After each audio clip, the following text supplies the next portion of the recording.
Hello everyone, if you're facing this error on CapCut network error, no internet connection, connect to the internet and try again, then you have come to the right place because in this video I'm going to show you how easy it is to fix that annoying internet connection error on your CapCut.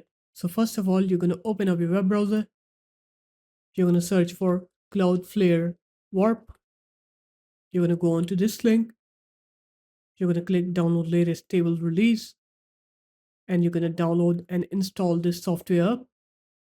And once you're done with downloading and installing it, make sure you don't have CapCut running in the background. Just search for CapCut in your task manager. So I don't have it running in my background. Now what you're going to do is you're going to open up that software that you just downloaded, Cloudflare Warp. And then you're going to click onto Cloudflare Warp here. You're going to go into the settings icon. You're going to make sure it is set to 1.1.1 with Warp. And then you're going to turn it on. And then you're going to open CapCut on your computer. You're going to go into your project now. And now, as you can see, when we export our video or when we edit our video or do anything, we won't get that network error anymore. So there it is, guys. That's how easy it was. If you guys found this video helpful, make sure to leave a like, comment, and subscribe to the channel.